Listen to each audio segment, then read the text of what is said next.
In this week's episode of the Houndsman XP podcast, we got a great one, guys. I have been going to the New Mexico Houndsman Association meetings for the last 2 years, and I like to go to the UKC night hunts and the poor boy hunts just to experience something different and meet most of the club's core members. And the very first UKC hunt I joined, I met a lot of great people there, but one of the more interesting characters I met was Mr. Fred Moore. And Fred has been raccoon hunting, cat hunting, fox hunting, you name it, hunting with hounds for a very long time. And everybody knows that I'm really drawn to people that have been doing this for 50 years or more. So I made it a point to have Fred on the show, and luckily for me, he was more than game. So we sat down and had a great interview. Had a lot of fun, honestly. We went a long time. The episode's pushing about a little under 2 hours. But I hope you guys love it as much as I did. I didn't want to stop, but I figured I would, and maybe we could make a part 2 coming up. Before we get there, guys, I want to talk real quick about Patreon and some of the new stuff that's coming out on the Patreon page. Very soon, on the Patreon page, we're going to have our first Patreon live event where me, Chris, Shorty, and Lauren, the whole HXP crew, sit down with our patrons and we talk about anything we want. You can ask questions about prior episodes. We've been getting lots of engagement on the Houndsman XP podcast group on Facebook from our great fans who have questions and comments about last episodes. This is a great time to come in, have a question, comment. Let's just chat about anything. The Patreon page is a really great place for us to have a very safe area to talk about however we want. And I think that's really important to have places like that where we can talk about the nitty-gritty, the details, everything that comes to your mind that you may not want to talk about on Facebook because of whatever reason. This is a great place to ask those questions and just hang out with other like-minded houndsmen and women who just love talking about dogs. So you're going to see ads for that. If you're a patron already, they're going to come right to your inbox when I post it on the Patreon page. And I'm also going to advertise it in the Facebook group. So stay tuned for that, guys. We hope to see you there. We're really excited to get really even closer with our patrons and our fans, and I think this is a great way to do that. If you want to join Houndsman XP on Patreon, it's as simple as going to our website at houndsmanxp.com, and at the top you'll see a tab called Patreon. Click that, join us at whatever subscription level you want. You can also go to patreon.com, and you can, in the top right search bar, search for Houndsman XP, and boom, there we are. To all our patrons out there, guys, we super duper appreciate it. It helps keep this show running. It allows me to do interviews just like this. This was 100% because of our great fans. I'm getting out in the world. I'm covering lots of ground. Put about 500 miles on my truck for this interview, and I'm more than happy to bring many, many more. So, with all that being said, sit back, relax, enjoy this talk with me and the legend himself, Mr. Fred Moore. Thanks, everybody. How you doing? I'm doing great. I'm with the legend himself, Fred Moore. Welcome, everybody, to the Houndsman XP podcast. It's actually me, my wife Liz, and Fred, and we're already getting going. I just went out and saw some of Fred's dogs, and now we're just chatting about his knickknacks and why it's important to wear a sun hat when you're out in the forest and the desert. You don't want to get sunburned too much. That's not good for you. Fred, how you doing, buddy? I'm doing great for an old guy. Can't complain. You've had an adventurous day already today. Yes. You're hard to find. No, the phone's right there. You were out rescuing a friend, huh? Yeah, a friend of mine had a blowout on the freeway. Just got off the river, and no spare tire, no jack, which is typical of him. And I had to go rescue him, get his dogs, and take him home, and then get a spare and bring him back. Changed his tire, or he changed his tire out, and then we got going. So that's why I was late. No big deal. It actually worked out perfect. I got to talk to John Rudder, just some random coon hunter, you know. Very good. We were talking about the club, and everybody in the New Mexico Houndsman Association is like, you've got to interview Fred. You're the holy grail, Fred. You're the legend himself. And when I went to the first Houndsman Association meeting 2 years ago, I met you there, and I distinctly remember two things about you.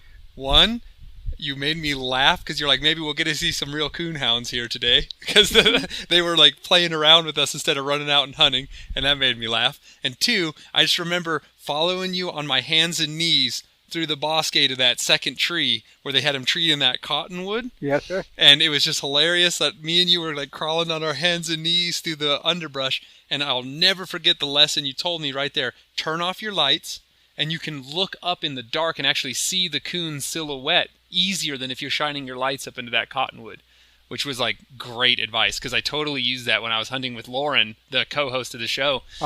We were same thing. We were in this crazy cottonwood and willow thicket, and there was a kid with us, the son of the landowner who was letting us hunt out there, and he was shining his headlamp up into the cottonwood and salt cedar canopy, and I was like, turn your lights off. You can see them better. And there you can see them. You turn the lights off, you can see that blob up there. But he ran along the tops of the trees, and I hate that. Yeah, different tricks. And in the old days, bright light didn't work near as good as a dim light.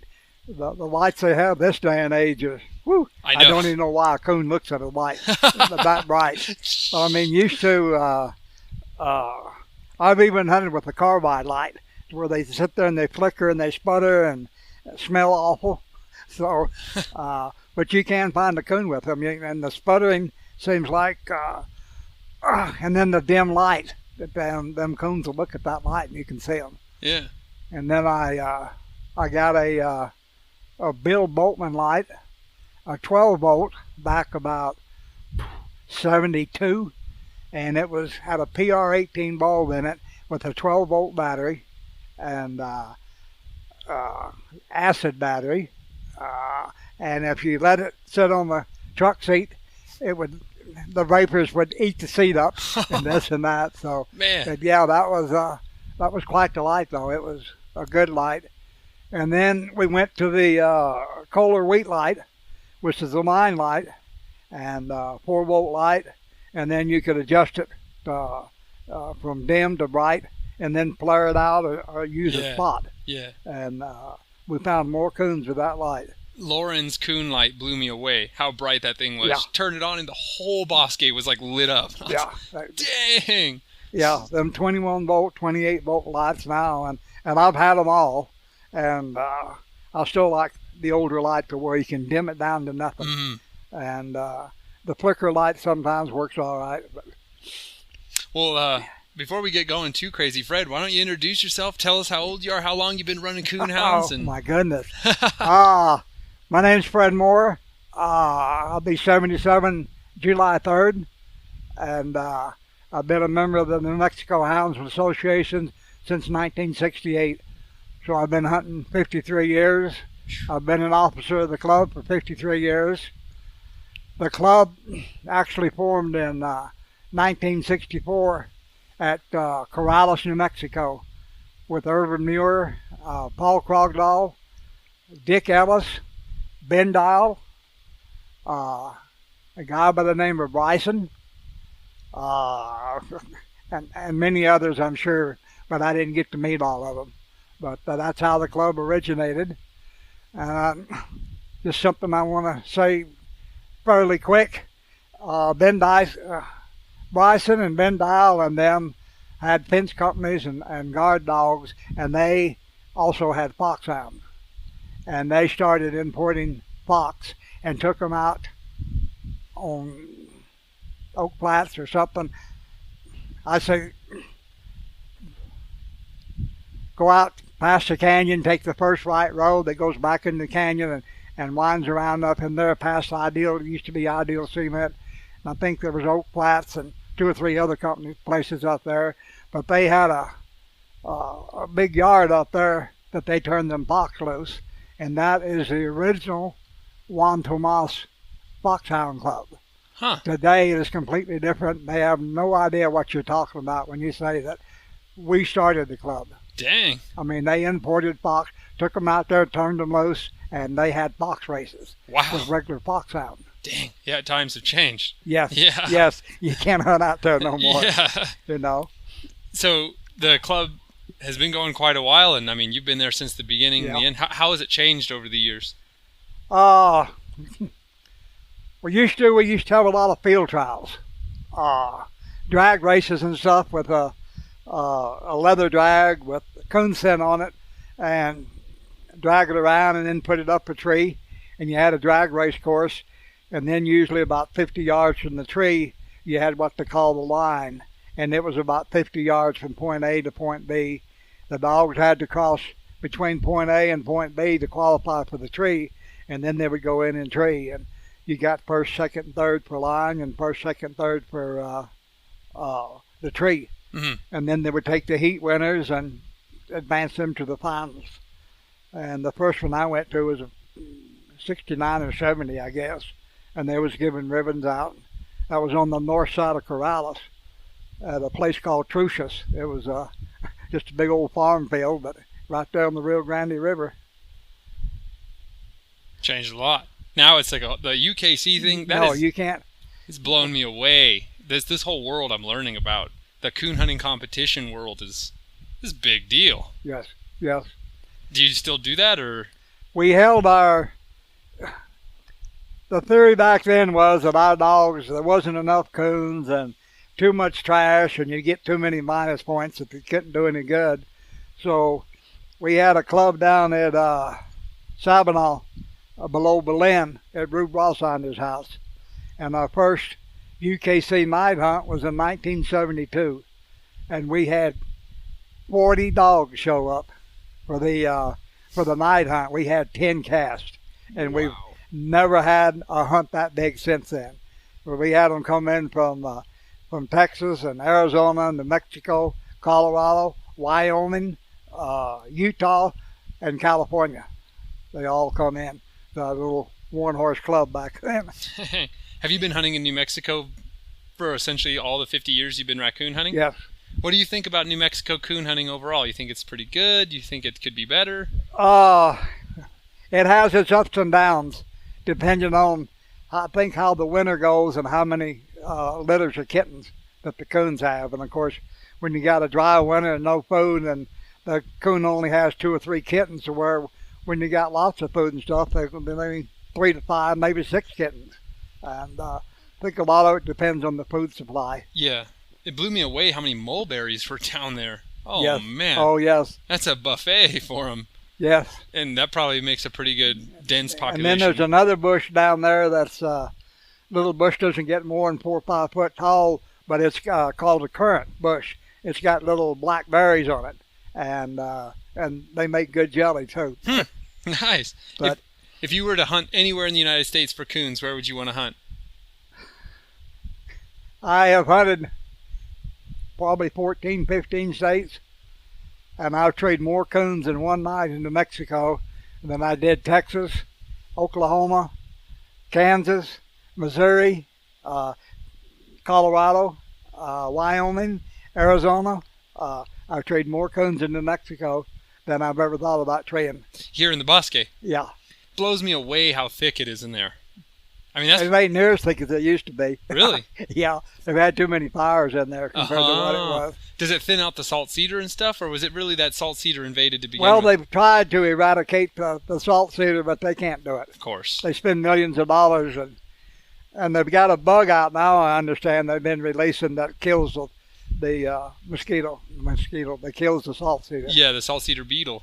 Yeah. But, yeah, that salt cedar, you can't. It's pretty gnarly stuff. That's true. And it's not fun to go through when the dogs are treed on the other side of it. No. It's not even fun to go in when the dogs are treed inside it. Yeah, and then when you get the real bad salt cedar thickets and they're really leaning over to each other, and them coons get up in the top, and they'll travel 50 yards and never touch the ground. That's crazy. You know, and them dogs is, they're winding or they're seeing them coons go through. I was going to ask, can they see it moving through the overstory and follow it maybe by the sound it makes, it skitters along? Yeah. Yes. That's awesome. You got to have a dog with the nose and can follow the air currents. You know, you need a dog that can get through there and get the job done and not horse around on the track and boo-hoo there and boo-hoo there. And you need a dog that can get the job done. You got none of those kinds of dogs, right? Oh, I've had a lot of them. I've had a lot of them. There's good and bad in all them dogs. It don't make no difference what breed you have. Of course. Tell me about your dogs. You're a walker man. Well, I started off with black and tans. Most people don't know that. Maple Hill Farms and Colonel Joe Bloodworth, if I remember his name. Big black and tans, 85, 90 pounds, 33 inches from ear tip to ear tip when you stretched them out. So, and when my daughter was just little, she used to ride old Ben Hur, we called him. She'd ride him in the backyard. He'd just sit down or lay down, and she'd get on his back, and he'd just walk and just take her all over the place. But back then, there was in the club there was a lot of red bones, a lot of black and tans, and a lot of blue ticks. Rube Rawlsinder had one of the first walker dogs out here. That was a pure walker dog. So back then, most people didn't have registered dogs. And the bear and lion hunters now don't have registered dogs. Very few people have a registered dog. It's mostly the coon hunters. Which is that mostly for understandable. competition? Is that mostly for competition stuff? I think so. And then from what I've seen over the years, there used to be big blue ticks, big black and tans, fairly good sized red bones, and over the years they've bred them to be faster. And, because a blue tick and a black and tan, the old ones was, track to track, footprint to footprint to footprint, and boo, for 15 seconds. And on my own opinion, they started breeding them dogs to be able to run with the walker dogs. Because the walker dogs, if you look at history, walker dogs have won more world championships than all the other breeds put together. And it's not because they're better. Back then they were faster. You look at Rex's dog that come down and looked at that black and tan, you didn't see black and tans like that. Or Greg Fishback's real racy looking. Them dogs look like, not whippets, but they're built for speed. I mean, they're built to speed and drive. I agree. The last black and tans I saw, they looked really athletic. They almost looked like pointers or something. Yeah. Very deep chest, narrow waist. They have bred them, and the walker dog, for myself and a lot of breeders, they think they bred the nose out of the walker dog. They don't have the cold nose like they used to. I've always had cold nose dogs. Finley River Chief, one of the foundation deals, he put the nose in the walker dogs. Johnson's Banjo was the one that put the tree in them. One of the first walker dogs that I got from Roger Hawkins, that was the photographer for American Cooner. And this dog was directly out of, not directly out, Feaster's Big Jim, which used to write the article for Tree and Walkers, out of his dog, which was straight out of Johnson's Banjo. And then the mother to this dog was Finley River Queen, the original Finley River Queen, which was out of Finley River Chief. And there's your two biggest names, and walker dogs. If you go back far enough on all of them, they're going back to Banjo or Finley River Chief, or a lot of. Are you popular? What? So, why'd you switch over to Walkers Die Hard? You like their speed? Well, I had black and tans, and then I've had blue ticks, and I've had plot dogs, and back about 71 or 72, I got a dog from Polo Sanchez that was a 10-year-old walker female, and she was registered, and I got her daughter. And at 10 years old, she outdid everything that I hunted against. Just club hunts and night hunts. And something that's unbelievable, we used to have club hunts, and we'd have $1 a dog and 2 dogs per person. Well, you get 10 people show up, and we would hunt 20 dogs, which is unheard of. And we would tree coons. It didn't make no difference. We treed coons. But it was interesting. Irvin Muir had beagle dogs, and he hunted with us beagle dogs. They wouldn't run rabbits, and they would tree. And they would tree as hard as any walker dog alive. Really? Yes, he had a bunch of them. Treeing Bubbles was beagles. his best. He was a 10-inch high beagle, and she loves beagles. oh, does he? Oh, This little dog, she'd have both feet on the tree, and she only that high off the ground when she had her feet off the ground.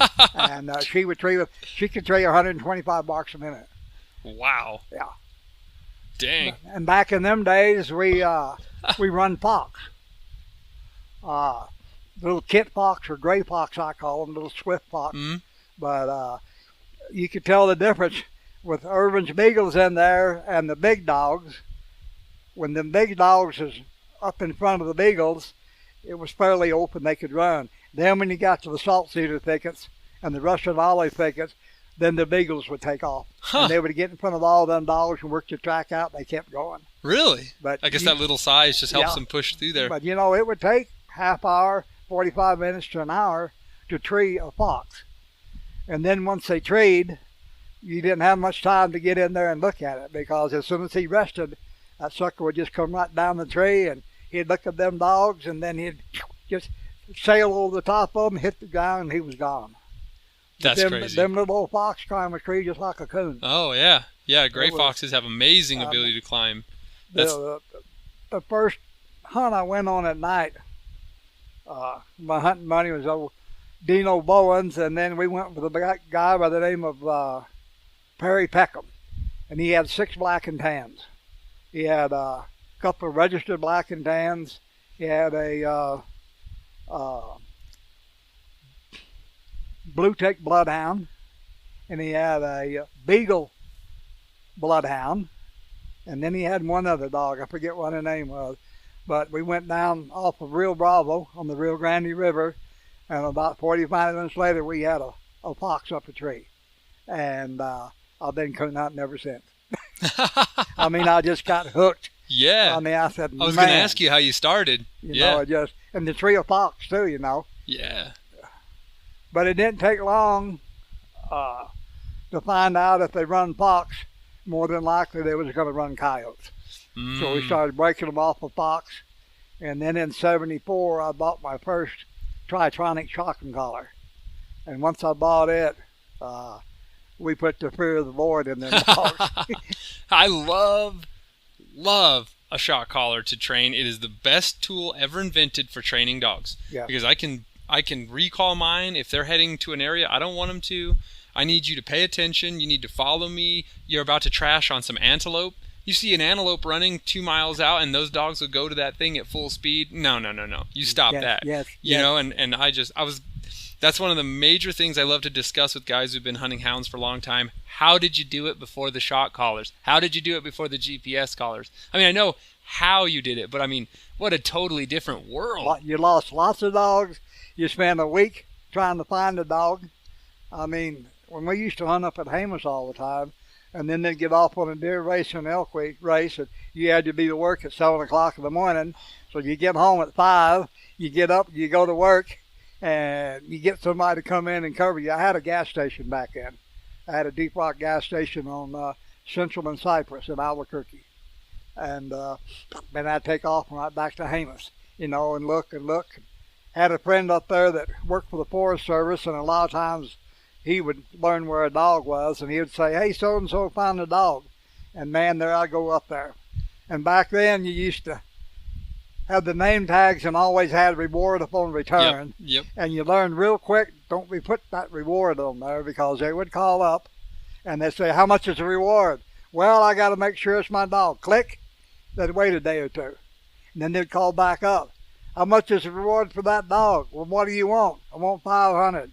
And this is back in the 70s. And I'd just say, "All right, where you at? I'll come get him." And I'd show up. And a friend of mine was a sheriff at the time. He'd just go with me in plain clothes. And we'd go up to the house and knock. And we'd go out there and see my dog. And my friend would just say, "What's that collar say on it? What's the name on that deal?" The guy, "It says Fred Moore." He said, "Is this a stolen dog?" So a lot of times that's what we did. Yep. But sometimes you couldn't play that. They wouldn't do it. So what's a good technique to get a dog back that's been lost? I've heard lots of things. What worked for you over the years? Well, if you was walk hunting a lot, down the river you don't walk hunt a whole lot like we used to years ago. You go up to Hamas, you go to Santa Rosa or other places, you just park your truck and you would walk. Well, when you got back to the truck and you waited for the dogs to come back, because sometimes they didn't come back right away. Mm-hmm. And it was time to go home, had to go to work. Well, you take the coat off or take your shirt off and just lay it there. And if you had some food with you, lay a little food there. And then normally, if you went back the next day, they'd be laying there on that coat where the hell have you been? I've been here all day. I've been treed for the last 10 hours. Where are you at? Yep. So, yeah. But do you love the new satellite collars, or do you think? Oh, yes. Yeah.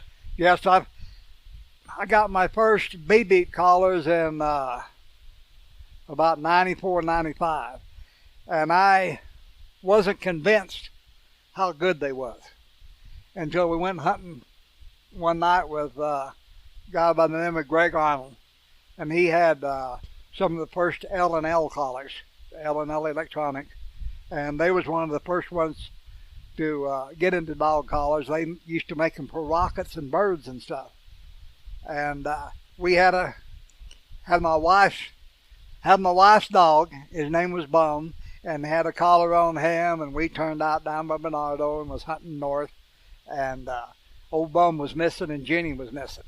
And Greg says, "Well, here, grab the box and go back and get them dogs."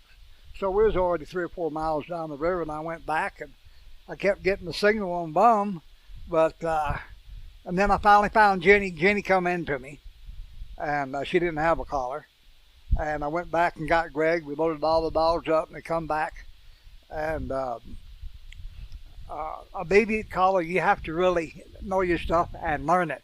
And we went out there and walked around. He said, "I think she's across the river," or he is. So we went across the river, drove around, went across the river, got over there, and he said, "Nope, we're back on the other side."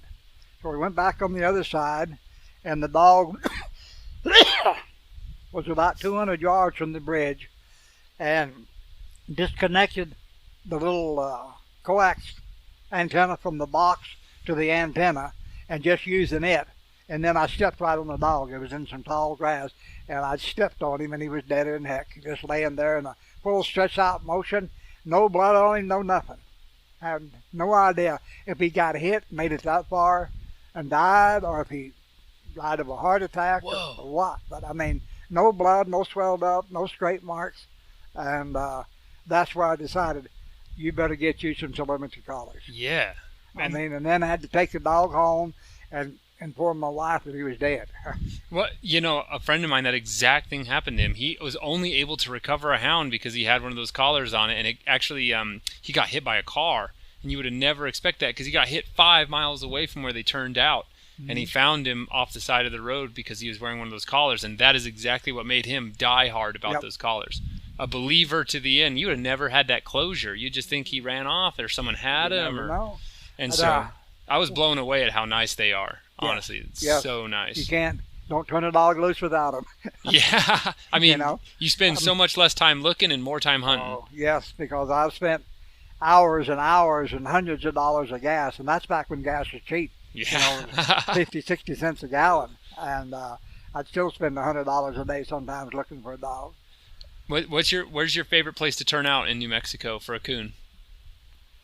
I don't have a favorite place anymore. I don't hunt that far or this or that. I had that heart attack a couple of years ago, and I'm not supposed to be here, they tell me. So well, I'm glad you are. I just kind of hunt up and down the river, and if it gets too thick and I can't get into it, old Garvin just goes beep, beep, beep, and all them dogs is here. I love that. And I hunt 4 or 5 dogs, and any dog hears that beep, they know that, Dad's calling. Let's get to the truck. Yep. Yesterday. Hurry. Yeah. The beep beep is amazing. Yes. It works. You have such control over those animals.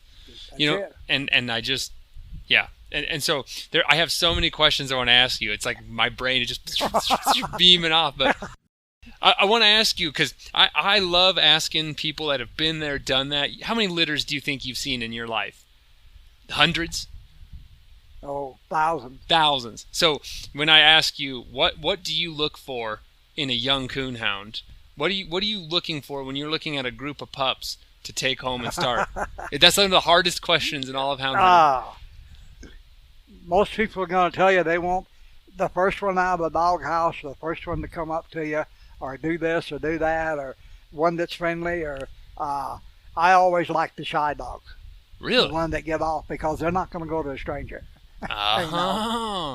So, and then again, my wife could just go look at them puppies, and she'd just reach over and pick one out. And I said, why? And she said, because I like him. That's this one right here. It just, I say it worked both ways. Do you think that you can take, in a well-bred litter, do you think you could just take any of those, and if you train them well and hunt them hard, they'll be good ones? Yes. You do believe that? Yeah. I do too. If the DNA is there, it's up to the trainer to get it out. And there's just like so many dogs don't tree good. Okay, if it's not in their DNA to tree, my personal opinion is, no matter what you work with him, if he isn't treeing, he isn't going to tree. Yeah. You can't teach a dog to tree. Or you can get a rolling cage and a coon in the cage and roll it up and down, but why isn't that dog doing it on his own? Yeah, why? If there's something there, because you got to remember, on all these coon dogs, most of them go back to foxhounds, and foxhounds don't tree. Really? I mean, I knew that, but at the same time, it seems so obvious to, look up. The only reason there's coon hounds today, the fox hunters, if a dog stopped and he treed a fox, or if he stopped and treed a coon, they got rid of it. They didn't want it. That was taboo. That was trash to tree a coon. And number one, you don't tree. Yeah. And then foxhounds, the only dog they want to open is the dog that's in the front. Really? If it's behind, he ain't doing his job. Get up there and get in front and open and lead the pack. So there's two kinds of walkers. There's the running walker, and there's the treeing walker. Yep. And the running walker is used for coyotes and foxes and things? Cocks, wolves, everything. They're faster, push a track, but they won't tree. No. Interesting. No, they won't tree, and they can run too. Yeah. They can run with your Salukis. There's some people that post awesome content on the Facebook group showing running walkers right behind a coyote. Yeah. Pushing the track fast, barking really quick, and just catching them wolves. That's awesome. Yes. So what when you starting a pup, what age do you start them at, and how do you like to start a pup? This is sage knowledge here. I want to ask questions like that. When my wife was alive, she could train a dog to sit, heel, come, stay. She did all that. And I put them in the woods. And I used to use a rolling cage and blah, blah, blah, and do all that stuff. And then the last 10 years or so, the only thing I have done is, the dog is 6 months old. I put him on a leash and get him used to a chain, and take him down the river and let him get in the truck and out and follow the old dogs, and then they just go. Yeah. No, it used to be you laid drags and you did this and you did that, and anymore I don't do that. I just put them in the pack. When you run straight dogs and they're only gonna run a coon or a lion or a bobcat, no skunk, no porcupine, none of that crap, them pups ain't gonna bother that stuff. Really? Interesting. Boone out here, at 10 months old, we're down at Bernardo again. We got a track going. I was out there on the river, and man, they all took off and going. And I said, boy, that old Spice's pitch is just a little bit different right there. I just wonder if that's a coon. Well, I get in the truck, and I'm going to go back to the ditch road and go down to where I can see what they're doing. Well, I look in the truck. Look in the rearview mirror. There's Boone. He's behind me. He's 10 months old. And I said, what the hell? You can't smell it or what? Are you that hot-nosed? And I just loaded him up in the truck, and I got on down there, and goddamn, them dogs was opening. I dropped him out. He went out there, and he immediately come back to the road and come back and loaded up in the truck. So I said, what are they running? And I got out there. Pretty soon I hit the right spot. There's about 4 deer in front of them. Oh. And boom, there's a shotgun collar. I didn't have the Garmin then. I had the BBs and the Tritronic collar. Gotcha. But then I knew. And from then on, the only dog I have ever owned, he'd never run anything but a coon or a bobcat or mountain lion. Do you run primarily just cats, cats and coons? Yeah. Yeah. Yeah. What do you prefer? It doesn't matter as long as they're up the tree. That's good sage words. That's the deal. That's the thrill of it. Looking at the tree, and I hardly ever kill a coon anymore. Yeah. That's These my favorite dogs thing right about now, it. I haven't killed a coon since before Christmas. Really? That's my favorite thing about scent hounds. I was telling John when I interviewed him is that you can tree them and free them. I love that. You get to run the same animal multiple times. That's awesome. Yes. You can just preserve your population. And do you think a coon gets wilier? Yes. Okay. How? Yes. How? He's smarter than them dogs. We used to have a coon. We run Guadalupe Creek, come out of Jemez, and come, and there's a little dam there and goes right into the Rio Grande River there at, not Sandia, all them Indian reservations, San Felipe and them Indian reservations there. We had a coon in there. We used to go down there. We'd be on the west side and take a road to the dam, and we'd cut off and go down and being on Indian land, which we wasn't supposed to be. But there was a big swamp down there, probably a 200-300 acre swamp, cattail swamp. And we used to have a coon that we'd lose him, the jetty jacks that they have, the angle iron with the wire going through them for flood control. This coon could run them jetty jacks. He would run that cable and go all the way down to where it jumped into the river, and then he would lose him right there, whether he went across the river, down the river, or what. But we run this coon for 4 or 5 months. And then one day like it is today, with no water in the river, they caught him when he jumped. And that he had 1 foot where he'd been trapped. He had 1 ear, and just tore up. Just a total survivor. And I felt so bad over that coon. I said, there goes our pup trader. Oh, I just, I used to kill a lot of coons, back in the 70s and this and that, but I got so anymore. It keeps them a little bit sharper, and I don't competition hunt. I've competition hunted, and I've won hunts in about 7-8 states, but it's a different game when you're competition hunting. Mm-hmm. You're not there to talk to someone or shoot the bull. It's serious, and people make money, and they. I mean, there's the competition scene in the sighthound world is nothing like the raccoon world, but at the same time, it's there. It's very small. It's very seasonal, but I really enjoy just pleasure hunting with my friends the most. I really like just chatting and hanging out and letting dogs loose. But I mean, there's nothing against it. It's just so far in my experience. My son up there in that picture there, I started hunting him when he was 5 years old. And, man, he'd get lost. I'd have to wait for him. Here he had come. By the time he was 6 or 7 years old, he was the first one to the tree. That dog in that picture is a beast. He hunted her. He won a hunt here. The next week, we went to Farmington, New Mexico. They had the Four Corners Houndsman Association. He won a hunt there. And then the next month, we went down to Anthony, New Mexico, which is Anthony, Texas. Yep. And there was a Border Houndsman Association down there, and he won a hunt down there. Do you know if they're still active? No, they're not. They're not active? No.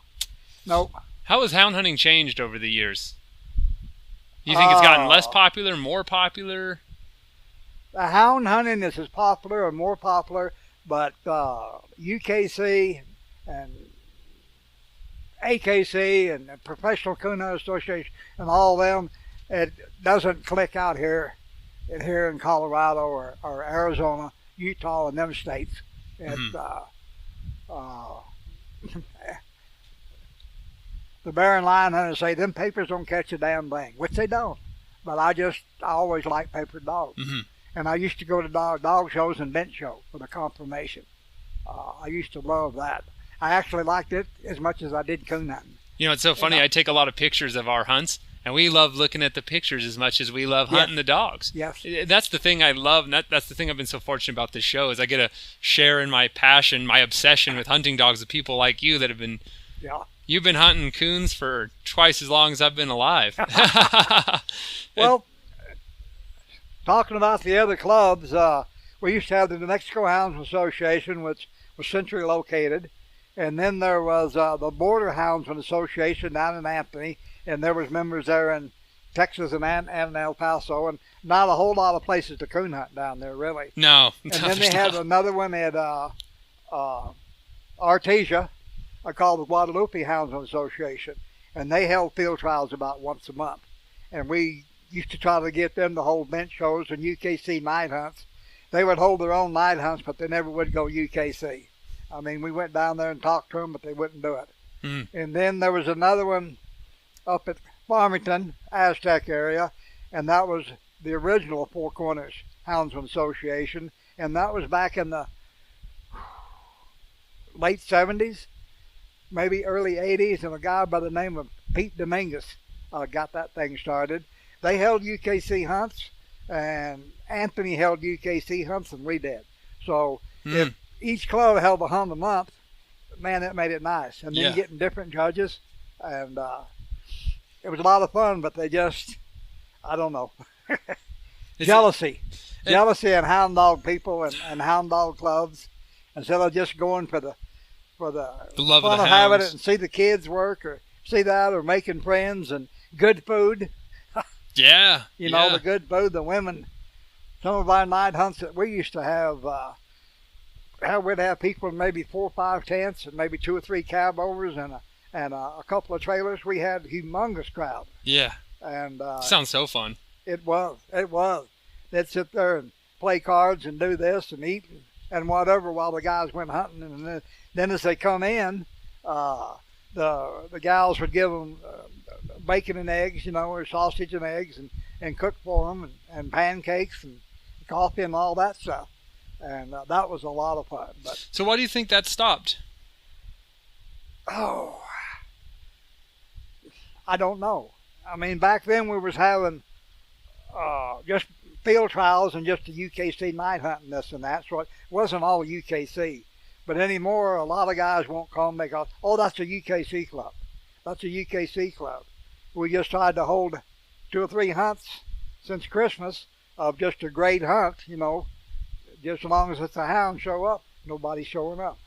So I don't know.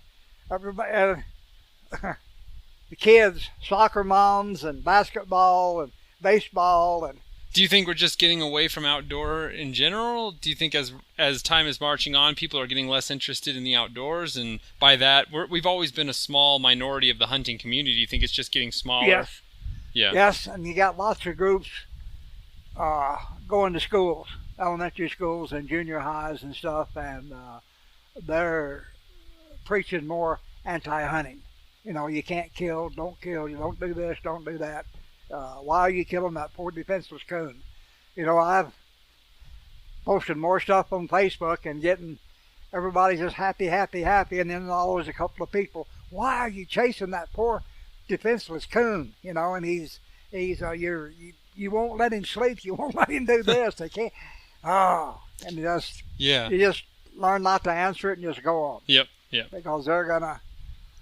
But the 6 states this year, I think, are they're wanting to ban hunting with hounds. So, and I think Illinois is one, or back in them eastern states. Oh yeah. They're wanting to do away with hound hunting. Period. It's from the far west and the far east, and it's going to move in towards us. And I mean, we're facing our own battles with the trapping ban that just went through, which was just total BS all the way through.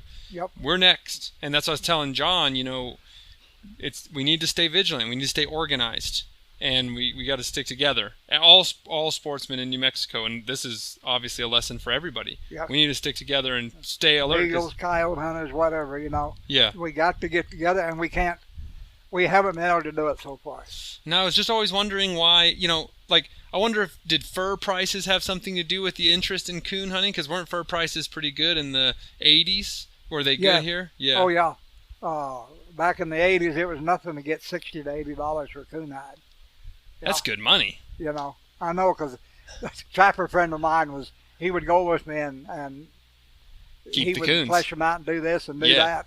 And, he was a hell of a nice old trapper. If it wasn't for the trappers, the coon hunting fraternity wouldn't have what we have today.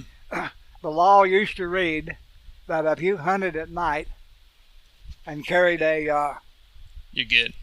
And carried a artificial light And any that can shine into the artificial light law states that if you have an artificial light, and you shine into any field where they could be big game or livestock, Yeah. and in your possession any implement which can kill, you're in violation of the artificial light law.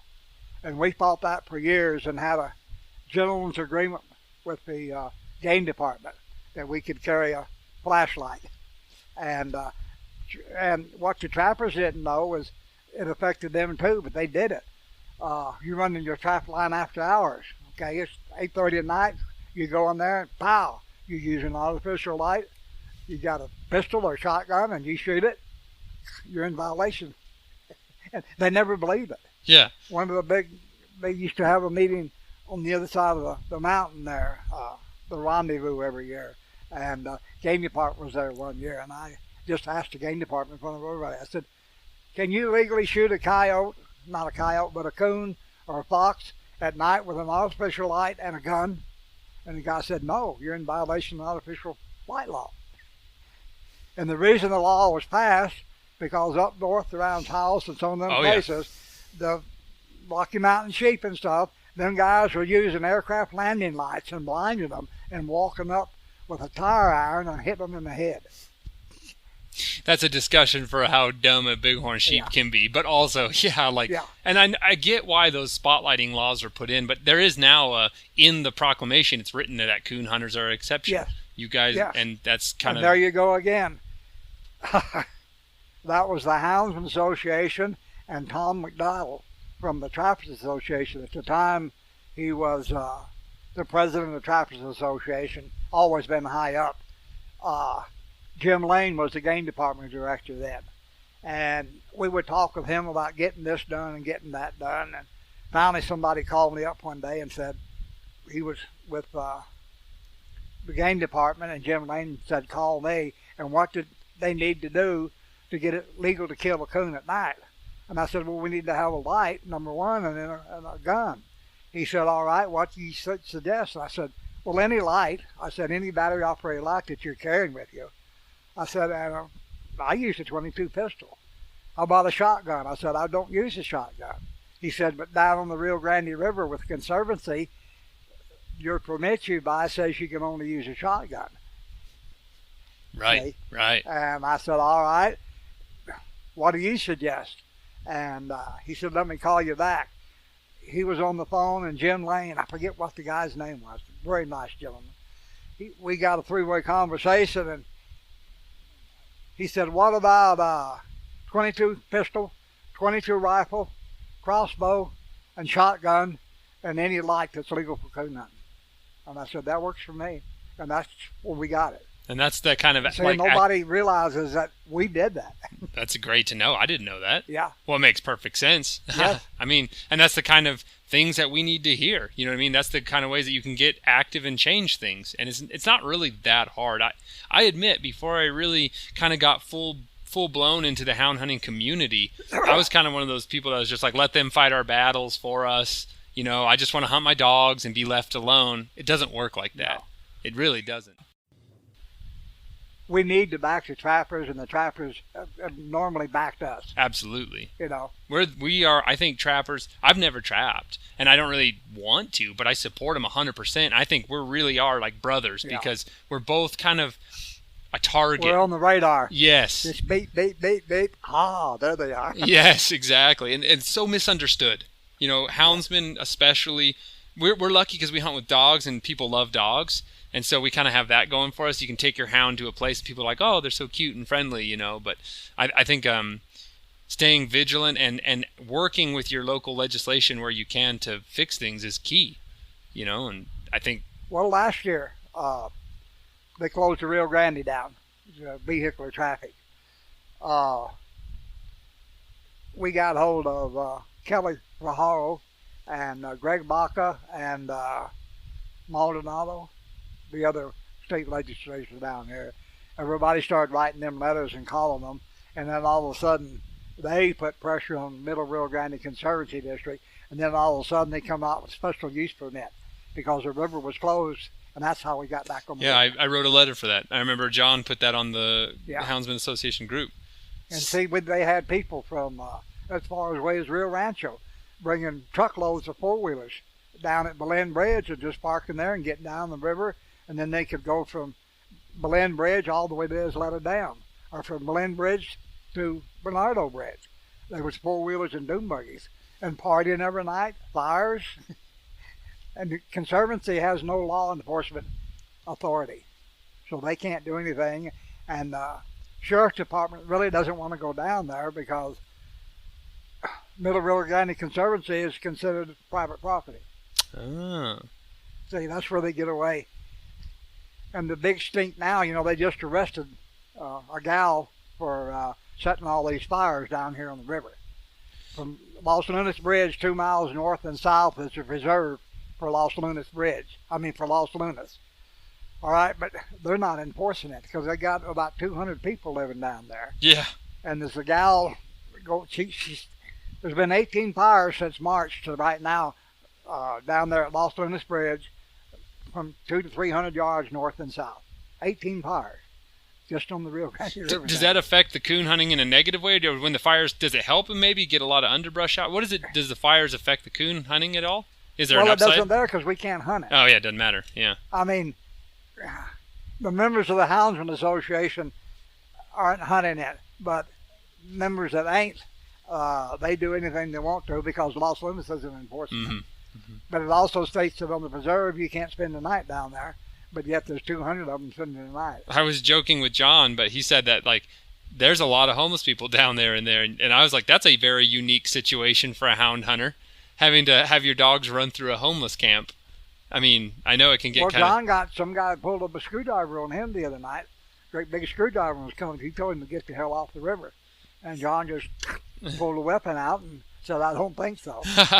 That's crazy. Yeah, man. I'm There's glad... another one where Tomei Hill is over here. He lives straight across from there on the Rio Grande River. He's been down there at least 6, maybe 7 years.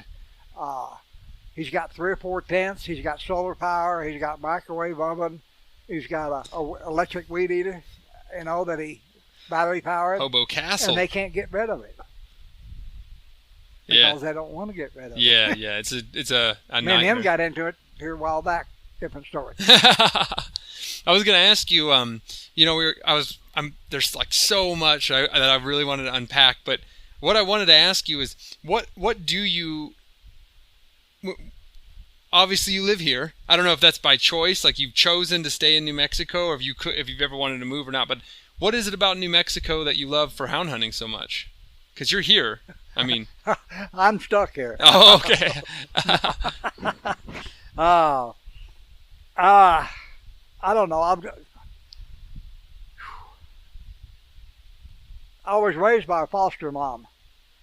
Okay, I come out of Tampa welfare home when I was 3 years old, and my foster mom was going to adopt me and never did, and then moved to Mobile, Alabama, and then back and forth contact with my biological mom and supposed to get adoption made, and then we moved to Carlsbad, New Mexico in 1949, and then we moved to we left there in 56 and went to Fort Collins, Colorado. And then in 58, we moved here in Albuquerque, New Mexico. And I don't know, the Rio Grande back then was so different. The river was different. Lots more game, lots more places you can hunt. Yeah. I have hunted from north. I've hunted all the way from Espanola, San Ildefonso, and them Indian reservations there. I've hunted from there all the way down to the Narrows at the Rio Grande, and then picked the dogs up, and I've hunted all the way from Cochiti all the way to El Paso on the Rio Grande River. Wow. And then half them places you can't get to anymore. Yeah. We used to park at Bernalillo Bridge, and you'd park your truck underneath there, and then we'd park the truck at Corrales, then drive all the way around to Bernalillo Bridge, go underneath the bridge, park, and then we'd take the hounds and we would head south. And that's 7, 8 miles through there or longer, and then hunt all the way back to Corrales.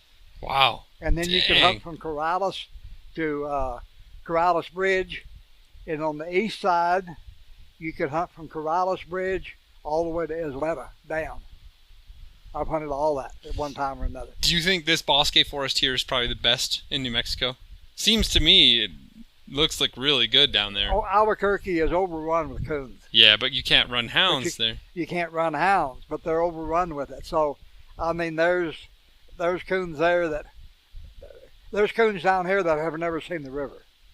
You know, they're born off these irrigation ditches, and Yep. and as you was coming up where you started to go up around the curve, and there's an irrigation ditch right Yeah. there. There's dead coons there every year. Oh, wow. Yeah. Huh. I've had coons up here that I've had to go catch for neighbors. Why? You know, we're 7 miles from the river. Yeah, yeah. Yeah, it's good down there. It's good.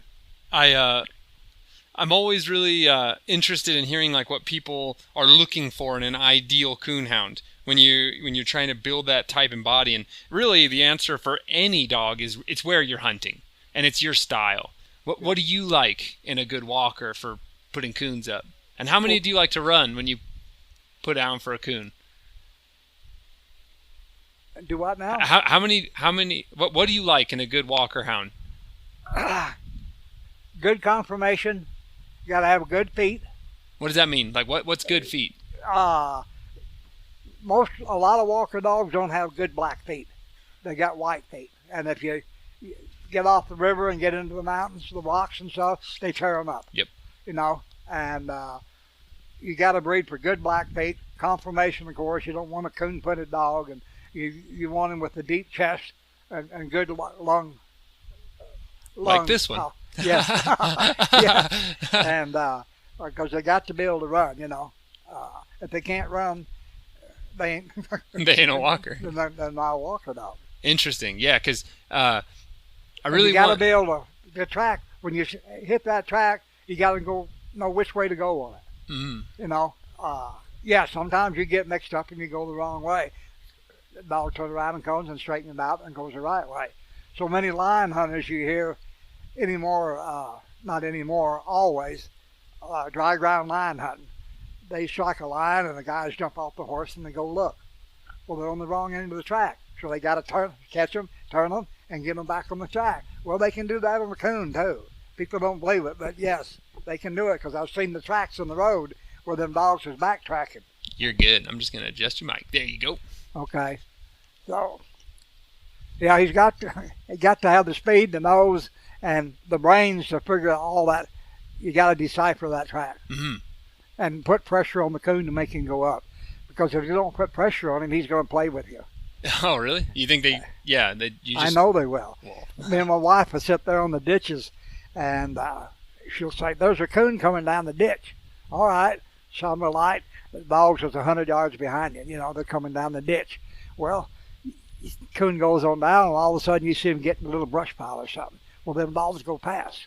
You know, they overrun it. Well, just that quick, the coon's out. He's going back the other way. Well, whoa, what are we doing here? This track ain't fresh. They turn around and they go. We had a coon one night do that 4 times.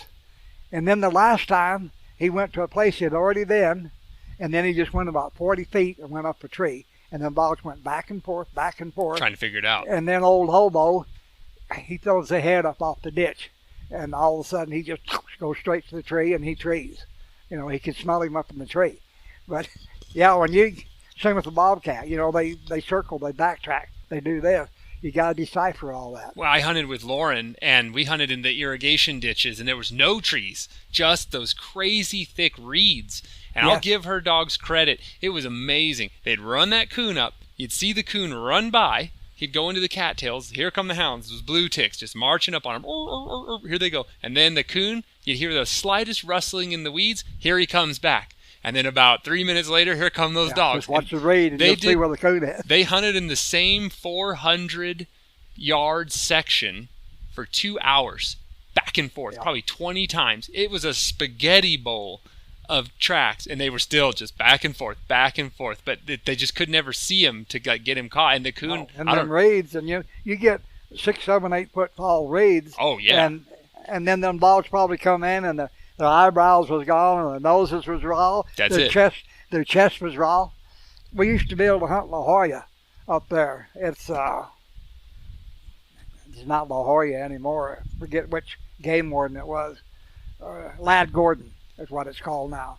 Lad Gordon himself used to let us in there when he was head of the game department. We'd go in there at night as long as we didn't shoot as long as we didn't shoot nothing. Yeah. Well, that was back then. That was 300 or 400 acres of nothing but cattails. Man, them dogs would run 2 or 3 hours, and you know they was going to tree, and they was going to tree. And I mean, there was a few cottonwood trees around, and a Russian olive tree or two. And then that crap was over the years. It would die out and just roll over when new cattails would go up. But there were tunnels through that. Yes, yeah, we saw the tunnels everywhere. There were tunnels through that. Yeah, I could see you crawling through those tunnels. I used to. Follow the dogs. An old hobo there, the railroad track used to go right down the side of it. And we was way down there one night. And we got on the railroad track. We're going back to the truck. And God dang, all of a sudden, old hobo just about breaks my arm. He jumps back. And he jumps back, and my right foot went up. And there was a rattlesnake struck at me. And I said, holy cow, are you kidding me? Well, going back, we found 3 or 4 rattlesnakes on that railroad track. I was going to ask you. There in the wintertime, and I guess it was warmer there with the cinders and the iron, but that dog was definitely scared of rattlesnakes. Good.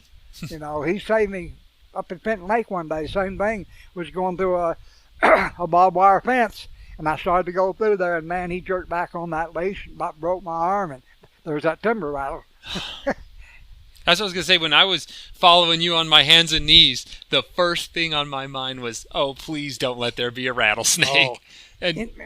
Down here anymore, I don't know. Years ago, from Bernardo Bridge south, lots of rattlesnakes. From Bernardo Bridge this way, very seldom. And Belen this way, 53 years, I've never seen a rattlesnake on the Rio Grande River. Yeah, and that's what John said. And I'm like, how? That's like perfect habitat. Yeah, and I've seen bull snakes. I've seen little garter snakes. Yeah. I've seen them little red racers.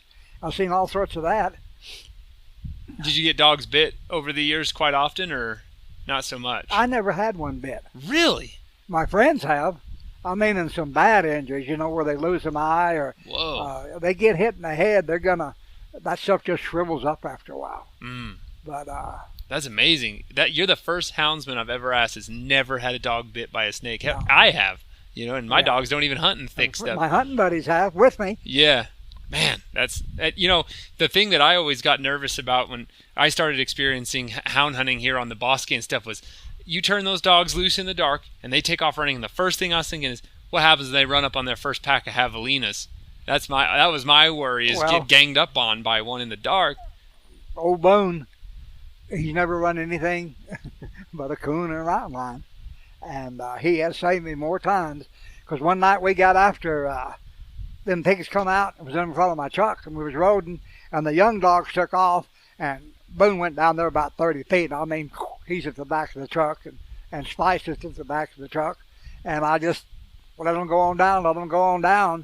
And the 2 young dogs I had, man, they started smelling, and you can tell when the dogs are going to open, that tail starts cranking up. Yep. What's that tail telling you? And as soon as them sails started opening up, I just toned them. Beep, beep, beep. Didn't even have to shock them, just beep, beep, beep. Mm-hmm. Have you ever had dogs get torn up by them, or not really? Bitten, maybe? Years ago, down in Gila, we were bear hunting and on horseback, and we had had some young dogs get into javelinas. Of course, they come straight to the horses, and here comes the javelinas. Yep. And man, those things they don't like dogs. Yes. They don't. And they don't see that good either. No, they're like blind. Yeah. They have a great sense of smell, but I've stalked them by, if you just hold perfectly still downwind, they'll look at you, and if you just don't move, they'll just go back to their thing, and you take a couple steps forward and then freeze again, and they'll just be like, what was that? Nothing. They just they're not very bright either. Yeah. So yeah. Anyway, I was just kind of curious. There's a up and down the Rio Grande here. I've treated raccoons. I've treated bobcat. I've treated mountain lion. I've treated ringtail cats, and I've treated coatimundi. Yeah, years back down around Socorro and up this way, there was a few coatimundi in there. That's awesome. Was that a surprise the first time you shined up? Oh, yes. Yes, but my gosh, he's got the rings around his tail. Yeah, he's got that long nose. And the same with the ring-tailed cat. How many lions have you treed down there? I treat 5 down here. Big, between Los Lunas and Belen. Full adults, or you think they're young? No, big ones. Wow. Big ones, yes. Awesome. I'd love to do that. I really want to see that. I need. They used to cross about where Tomei Hill is. The river narrows over down there, and the river's on. Well, we was down there that one night, I think. The river's real narrow there, maybe 50 yards, not even that much wide, and then lions cross right through there a lot of times. Gotcha. Have you focused on lion hunting in the past, or has you still mostly been coons? No. And if your dogs run a cat, you're happy? Yeah. Anything looking down? Yeah. No, except for porcupine. So, and I wish I could find the pictures. Lots of times you will tree a porcupine and a coon in the same tree. And here's my theory: if the porcupine is way up and the coon's down lower, the coon run up after the porcupine. If the coon's way up there and the porcupine's down lower, it's debatable which one they run. And porcupines don't run anyway. Yeah, they just shuffle along. 100 yards is a long distance for them. But I've got pictures of 3 porcupines in one tree with a coon in the middle of them. Oh, dang. And I kind of think that them coons know where them porcupines sleep. And a lot of times you go in there and the first thing you see is a porcupine. What the hell are you doing? Get out of there, And them coons ain't stupid. What's the smartest thing you've ever seen a coon do to avoid? Besides that one that went to the wire erosion control. I've got one down here now. 2 miles, about 2.5 miles south of Los Lunas Bridge on the west side. I've run this coon for 2 years now, and there again, I need to find the movie. I've got video of him. The dogs was treeing on one tree, and old Boone's the length of this house away, and he's not on the tree. He's treeing, looking straight up, and I just happened to look. What the hell? There's a coon. Well, as soon as I saw the coon, these trees are kind of leaning. They're 50 foot tall, but they're leaning. He just takes off and runs. He jumps to the next tree. And I thought, you tell guys they do that, and they say, no. And I'm thinking, what the hell? And then all of a sudden he jumps again. Well, dumbass, get your phone out and start taping. So I do, and I've got him. He crossed 6 different trees, and the last tree, he jumped about 8 feet. And then he disappeared on me. Wow. And I'm still training. Every now and then the dogs will be on one tree, and he'll be 2 or 3 trees over. And he's just moving from tree to tree. Did you hear a dog bark? Oh, I thought I heard someone knock or something too. Yeah. Man, we're popular. Yeah. That's crazy. I've seen hares do, you grow up everyone grows up plinking rabbits, and until you pursue them with hounds, you don't really know how amazing they are and what they're capable of. Oh, yes. We had this one run up to a big well. So like a huge above ground stock well, so those big water containment wells, like the above ground tanks. That rabbit ran to that well and just started running around it in a big circle. And all the dogs start chasing him in a circle. And once they got him around 3 times, that rabbit just jumped behind a piece of wood and laid down pancake flat. And those dogs just kept running, thinking he was just right around the corner, until finally when they ran around the other side, he took off and lost him. And I was like, that's smart. I've had them run where they get up to a barbed wire fence and they'll run parallel with the fence, running back and forth through the barbed wire, trying to get the dogs to go. And smart dogs one will take one side and one will take the other side of the fence, and they'll just run along the sides. And luckily, that's what ours did. They were smart enough to get on each side of the fence and just run him until he decided to change course, and then that dog goes through and gets on him. But they can pull some amazing things. Now, I've heard bobcats are the most wily. Is that true, you think? Yes. I haven't treed that many. I've treed half a dozen. But I've watched them, what they can do. And man, they'll get out there and you'll see them. If you can get someplace high and look down and see what they're doing and how a lot of times they won't jump. Like a coon just runs up to the tree and he crawls over. A cat he'll leave 10 foot from the tree and then hit it and then go through the top of it and he'll jump 30 feet out there, 20 feet. He'll jump, hit the ground, and he's gone. And the dogs get confused. And, a coon dog, he's thinking, he went up. I come in. And you're saying, no, go, Yeah. Used to, I don't hunt at night anymore. I used to always have my dogs, if a coon jumped or something jumped, you say here and you shine the light and they follow the light beam and then they pick it up and they're gone. Now, I haven't been over 2 years since I've been hunting at night. Just too tired? And it's too hard for me to get around. I fall too much. Yeah, And you see so much more in the daytime with what them dogs are doing and the mistakes they're making, and you can see your young dogs working. I really want to come hunting in the early morning for that exact reason. That's why I like sight hounds. They keep all the action right in front of you. You get to see it all. And I really like to watch them. It is beautiful to listen. That was really magical to listen to the hounds, and you guys can tell me exactly what they're doing just by the sound they're making, which I thought was super cool. Oh, yes. And I really do like that. All the barks. Yeah, and you can tell me exactly what they're up to. It was really cool. Yes. Old hobo there, when it's dry like this and the river would be dry, he'd get in the middle of them clear ditches and he'd just go right down the middle of them. And then all of a sudden you'd see that head come up. And then he was across the ditch and tree a coon. But he went down because he knew them coons was going to be on the ditch. You get in a place that he didn't want to hunt, just load him up and take him down. When you dropped him and then all of a sudden he dropped and went down right down the middle of the ditch, just swimming if he had to go the wrong way or against the current. And then all of a sudden that head would go up. When that head go up, the race was on. That's awesome. What's the longest coon race you've ever had? Years ago, we used to have some 45 minutes to an hour long, and nobody believes that. But we did.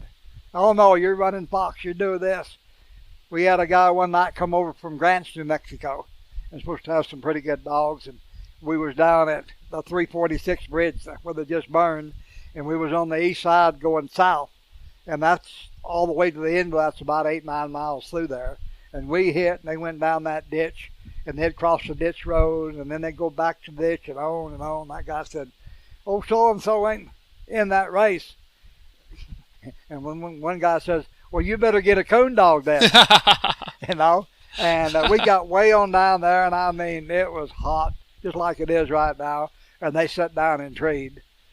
We got up there, and it's a big old long skinny coon, had great big long legs on him and a body about like that, and just a weasel coon. He was way long, ridge runners we call them. Ridge runners.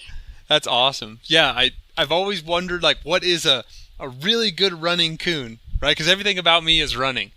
Yeah. So what's a good running coon? How far can they go, and what are they capable of? I mean. Oh yeah, and you get up in the mountains, and them coons used to them high altitudes and stuff.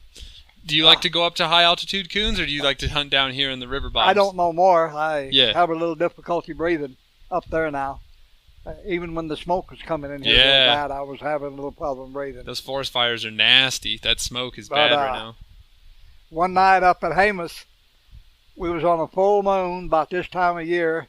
I was hunting with old B.B. Gonzalez, and I had 2 deer broke dogs, and we used them for strike dogs. And we started at Soda Dam. I don't know if you know where that is or not. There at Jemez, there's a little creek comes down through there, and Soda Dam's a little falls there. And then there's a place that's a monastery where they used to take all the Catholic priests that were alcoholics and pedophiles, and they put them there to rehabilitate them. And from there up to top, La Cueva was, 7-8 miles, maybe longer. We treed 13 singles one night. 13 singles. Whoa. And I mean the pine trees that's 80, 90, 100 foot tall. Yeah. And some of them pine trees, you'd have to go way up the upside of the deal and get even with the top of that pine tree and shine the light, and the coon would always be sitting in the top. That's awesome. Yeah. I would really, Lauren trees some mountain coons, and I really want to experience that. That's something I really want to do. I'd like to go down and meet her. Yeah, she's cool. She is traveling. She really lives a great life for a houndsman because she works remotely. So she's got an RV or a camp trailer. She just travels around and hangs out with other houndsmen and hunts, and those are some well-traveled dogs that she has. Oh, yes. She's Yes. hunted them all over the United States, and they are going to be good and beasts, because she was hunting them at 7,000 feet altitude. Yeah. And so they were running at super high altitude. She brings them down to 3,000, 4,000 feet. They're monsters. Then she takes them home to 200 feet. Exactly. They can run all night. Oh, man, yeah. Yeah. I was really impressed. Her dogs are good, especially her 3-year-old. You know, she puts a lot of effort. Those are her first dogs. So you put a lot of effort, you know, and they're great. I had a great Run time. them all blue ticks. All blue ticks. Yeah. Yep. Real pretty. I I've mean, hunted with some fantastic blue ticks. what do you think's the difference between them and a walker? Pros and cons. Well, if you look at them anymore, they're all bred to be faster, I think, and to catch a coon quick. To where the old-fashioned blue ticks that was 80, 85 pounds, the first ones I hunted with, you'd turn them loose on the river and they'd start a track and boo, boo, you know, and you'd go on down and tree a couple of coons and come back, they'd still be in the same place. Well, Where so, this day and age, they look like walker dogs with blue ticks on them. but why were they so slow? Like, why do you think that was? They straddled a track, just like the old-fashioned black and tan. They would straddle a track, you know, wherever that coon put his foot down, ooh, ooh, ooh. And then, of course, the bald-mouthed dog, when he balls, he lifts the nose up, lifts his head up, and he balls. And then he puts it back down. A chop-mouthed dog keeps his nose on the ground and chops. So I guess my question is, are those old-time dogs, like, why did people breed those old-time, like, big, heavy, slow dogs? That's what they was. So do you like the faster dogs better? Oh, yeah. Yeah. Oh, yeah. Yeah. Yeah. And it's not that the old dogs like that was,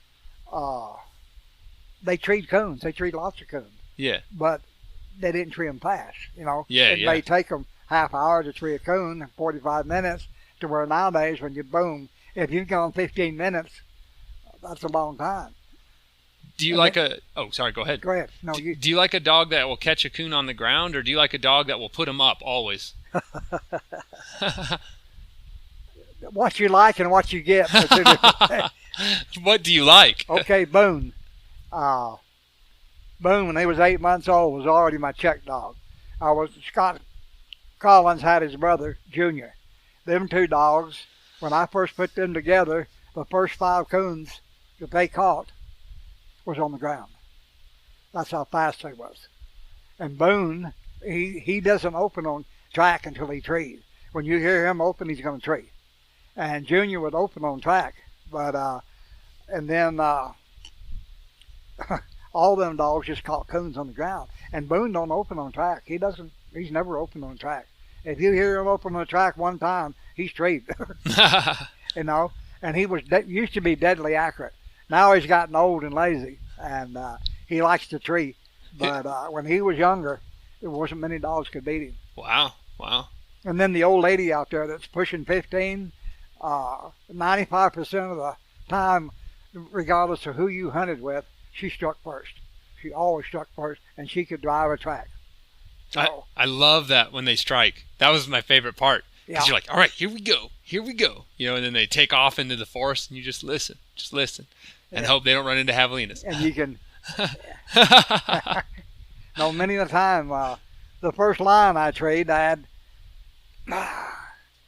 had Spice and Boone and Judy and Deacon and one other one. And Spice struck where we always strike a cone. There's a bunch of den trees there. And man, I mean, they took off. And I could tell by her voice that it wasn't a coon. I said, oh, hell, where's my garment? I grabbed my garment and I'm looking. Boone's going to be back here in a minute. Well, I look at the deal and hell, Boone's 50 yards in front of Spice. And nobody outruns Spice. And they went down about 400 yards and sat down and treed. And I got out there and I said, that doesn't make sense. That wasn't a coon. So I get out there and I hear something and I grab it and see where the dogs are. And then all of a sudden I hear something else and he broke a branch. There's a big old lion sitting up in the tree. And he's coming down. And I'm trying to get my camera. And of course. And this is the daytime. Yeah. Yeah. It's in daytime. He just comes down there and about 10 foot off the ground, he just springs and goes over. And then dogs, Boone almost had him in the air. And thank God he didn't catch him. You know? But, Awesome. I mean, he hit the ground, they took off. Zoom! I said, are you kidding me? I said, I don't have a gun. I don't know how to carry a gun. Yeah. Good Lord, we went down about another 200 yards, and they sat down and traded again. I got out there, and I took a bunch of pictures of them, and this and that. You got to show me those pictures if you can find them. That's awesome. Yes. I want to go with Brett Vaughn. I really want to go with him, put him out and line up. I've heard a lot about him. He rides the mules. He does the whole shebang. And his dogs will grind a track out for a long time and just push it along. And I always joked with him, like, how long does it take you to catch a line? He's like, as fast as their nose will let them go. Yeah. And they'll just plod along until they finally, start working it down or not. I mean, if you're starting a 2-day-old track out there in the desert, you're moving slow. But and that's the thing. If fortunes happen, where I can't continue to run sight hounds, I really wanted to get into the dry ground lions, but that's like a huge endeavor. And I was like, it'd be fun to just have a couple bobcat dogs, but apparently it's super hard to hunt bobcats. Apparently they're really hard to tree and hard to get going on a track. So maybe I should just, I don't know, hunt.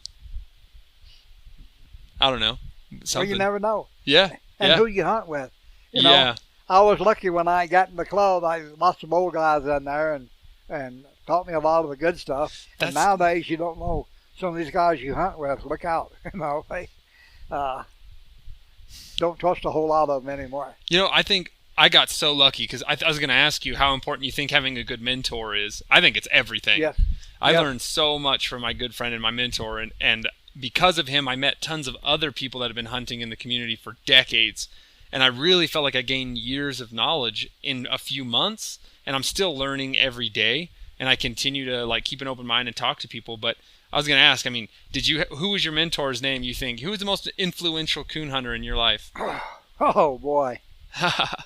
That's been a long time ago. Urban Muir, the one with the beagles. That man had patience. You got to have patience, when you're starting out. And you got to learn to understand what the dog is doing, what he's trying to do. Mm-hmm. But patience and desire. How old were you when you were hunting with him?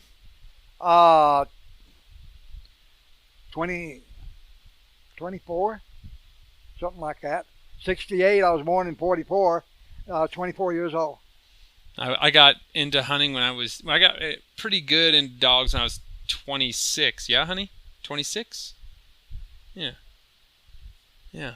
And you said your wife really liked your hounds too, huh? Oh, yeah, both wives. Yeah. My first wife, man, she could baby dogs, That's her too. It's nice though. It makes them easy to handle. None of my dogs have ever slept in a house. Ah, that's a difference between my house. All night sleep in the house. Spice, they tell you got to bring them in the house and do this and do that. Yeah. She's pushing 15. Oh. The theory is, and Curtis Prock used to live in Arizona. I don't know if he's still around or not, but he was a lion and bear hunter. And his theory was, when you went to his house up in the mountains, them dogs slept out in the snow. And you ask, well, why? How come they're not in the doghouse? If we lose a dog on a bear or a lion, and them dogs have to spend the night outside, he said they've got to be able to stand the conditions. He said they'll freeze to death. That was his theory. I think it's totally silly that people these days think that dogs have to be inside to live. That's crazy. Dogs can live outside just fine. Dogs have lived outside for thousands of years, and they're fine. Spice she was about 13 and a half or something, and I got to feeling bad one night. And I brought her in the house, and of course, got the pellet stove going and this and that, and it wasn't 10 minutes till her tongue was hanging out, and liquid dripping off her nose. She was panting so bad and so hot, and she goes to the door and starts scratching the door and whining. So I just said, all right, let's go get in the doghouse. Yeah. And anytime you go out there, if it's 15 degrees out there, and I usually use straw or Bermuda hay, 15 degrees, and put your hand in there and touch her, and she's just warm as toast. Yeah, and I mean, I know lots of people that have all outside dogs, no problem with it. As long as they have all the things they need to get by, fresh water, a good house, in my opinion, good straw home, perfectly fine. If I had a bunch of hounds, if I had a bunch of lion hounds, I'm not letting 15 dogs in the house. Yeah. You know what I mean? John does. Oh, Yes, he does. I got a pretty decent sized pack in the house, but I don't really mind. I honestly like them. You know, I like their little faces and stuff, and it's part of the fun to me is to have a little. They're easy to spoil. Yeah, they are. I mean, that pup out there, I brought her in the house here there, and I first got her, just getting her used to me and stuff, and she was in here about 5 minutes and just jumped up on the couch and went to sleep. And she'd never been in the house either. Yeah, and I don't know. There really is a balance between getting crazy attached to them and like remembering that you need to have a really you have a working bond with them. And things happen to hunting dogs a lot more than things happen to pets. Yes. And you need to remember that, like, I know people that'll, spend $10,000 on a dog that has cancer, and you're just like, oh yeah. I have broken the bank because you get so attached and you just, you know what I mean? There's that line to walk between, you need to understand. I'm on Social Security, so yeah. You know what my vet bill is going to be. Yeah. When I went over Hobo and got him up there to the vet, and they looked at him and this and that and said they would have to have a $500 deposit. And I said, all right, that's fine. And I gave him the credit card, and about 30 minutes later they come outside and say, well, he's got a broken right hip, he's got a broken left leg, and then he's got some toes on his right front that's broke. I said, I knew that. I said, now what's it going to cost to fix him? And she said, well, we'll have to put him on IVs tonight and then transport him to the regular vet tomorrow. And she says, you're looking at between $5,000 and $6,000. And I said, put him down. Yep. Are you sure? I said, put him down. I said, I'm on Social Security. I can't afford that.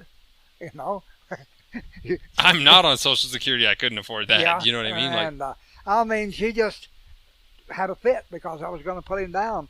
She said, well, you need to sign the papers. I said, get him out here. I said, it's hot out here. I need to go home. Yeah. So they come and they finally got me inside. And, of course, I had to take my temperature and all that.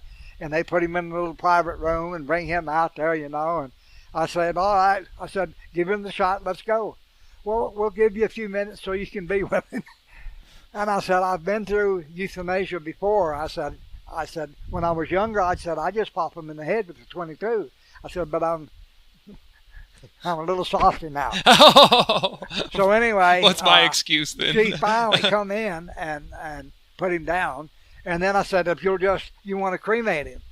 I said, no. I said, I'm going to take him down the river and bury him. Just if you'll put him on a cart or get him out to my truck, I'll put him in the dog box and we'll take him home. Oh, no, we've got a box we put him in. I said, is that part of the euthanasia? And she said, yes. I said, all right, put him in the box. So it took longer to do all that than it did to get the rest of it done. Yeah. And of course, I took him down. I must have 17 dogs, at least 17 dogs buried around this yard. I was going to ask how many hounds you've had in your life. Oh, God, I don't know. How many good hounds have you had in your life? Real good. Probably 15, and I've had hundreds. A friend of mine, David, he's in his 80s, and he's had hundreds of dogs in his life. And I asked him how many good dogs you had. He said 5. Yeah. And I was like, dang. And that's the thing. Do you think when you first started, you thought your first dogs are the best dogs ever? Oh, yeah. And then as you go, were they good? Well, I was lucky. The one I got was a 10-year-old dog. Oh, and wow. She was, and her daughter was only 4. And deer broke and could do it all. Just turn Matter her of loose. fact, when she was out there in treeing, one night I got to clowning around with the guys and stuff. Old Becky started to tree, and I said, Becky, put your foot on it. We get out to the tree, and lo and behold, she's sitting there with one foot on the tree and the other foot on the ground, and that one foot up there. I said, see, that dog will do anything I wanted to. But that's where I was lucky. I had a dog that taught me. Yeah. I felt really lucky too. Honestly, I feel like the first one I got, Pronto, he's really good. Like he can catch tough hares, and he's really been forgiving because the mistakes you make, some dogs will take advantage of you or internalize the mistakes I've made. And luckily he didn't. He's still pretty good. You know what I mean? He's really good. And that makes me happy. Plus I had a mentor who was like, what are you doing? Don't do that. You know? What do you think's the best advice for a beginning coon hound, a beginning coon hunter? What's the best advice you can give them? Buy from a good breeder,